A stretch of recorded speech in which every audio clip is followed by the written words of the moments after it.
Hi, I'm Nathan Cruz and welcome once again to Inside the Toy Room. So today we're going to take a look at something that I don't actually collect, and that's Funko Pops. Now I do have a Funko Batman right here. This was gifted to me by a fan from Colorado, Lucky. Thank you very much for sending me this. GameStop exclusive. It's got a bunch of different Funko collection stuff in here, in fact the little ones, but it's a gamer Batman. Now these ones here, the vinyl figures, are probably what you're used to seeing. They are huge.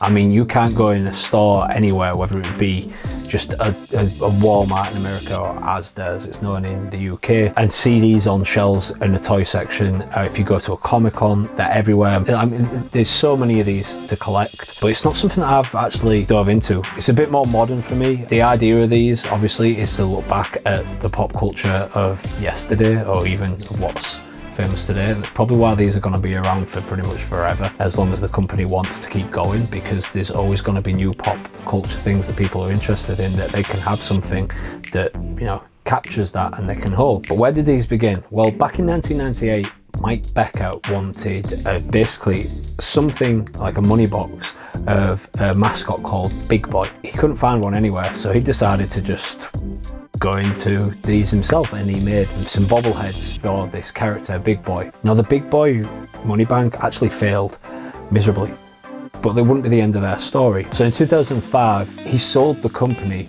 to Brian Mariotti, and that's when things really started to change and they started to see profit. There was 80,000 units sold in their first year of creating the vinyl figures, which was in 2011, which brought them in an income of $20 million.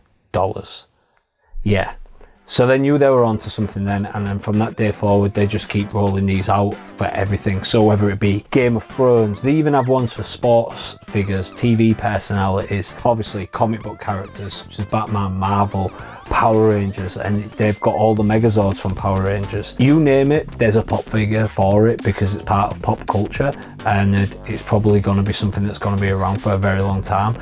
And as the years go on and some of these become even more rare because they go into obscurity, people just collect them and that's it, they don't want to part ways with it, the price and markup of these goes up, just as most collections do. I've mentioned in previous episodes my Small Soldiers collection. That's something that I probably would get, actually. If there was to make I could complete the Commando Elite.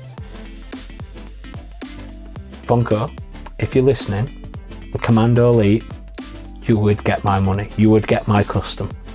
I don't, other than this one here, I don't collect vinyl pop. But if you did the Small Soldier series, yeah, I'd part money with them, because I want Butch Meat Hook, and Hasbro hasn't done it yet. They seem to be releasing everything else, but they haven't done Small Soldiers. So this is a GameStop only exclusive. This is, so you get, I'll just try and get this out here. I haven't unboxed this, because I've got another Pez dispenser here. This is like a miniature one. It's just celebrating the 80th anniversary of Batman. Another Pez dispenser right there. But the pop figure here, it's Batman with on a games console here with his headset. So basically like a geeky version of Batman, I guess.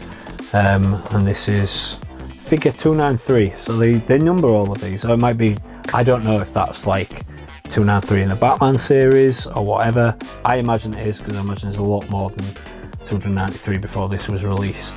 I'd say that's probably two. I don't understand how the numbers work with pop heroes, because it's just not something that I collect, but they're a big thing and a big part of pop culture, and I'm no doubt that people watching these do collect them, and you may be asking why, but that's it. They're just, although they reference my pop culture from the past, I'd much prefer to get a vintage Dragon Zord instead of a pop vinyl version of Dragon Zord, because that's just how I like to collect my toys. These are there for, you know, everybody, whether, it doesn't matter what you want to collect, like I say, sporting figures, sporting personalities. I know there's ones of Michael Jordan and things like that, but to think that these started as Big Boy bobbleheads that didn't do too well, and now they're probably the biggest thing in toy collection right now, I think this is a real success story. So thanks for checking out this episode. Please make sure you check out all our previous episodes right here in this playlist, and subscribe to the channel, give us a thumbs up, let people know about it, share it out on social media, and until next week,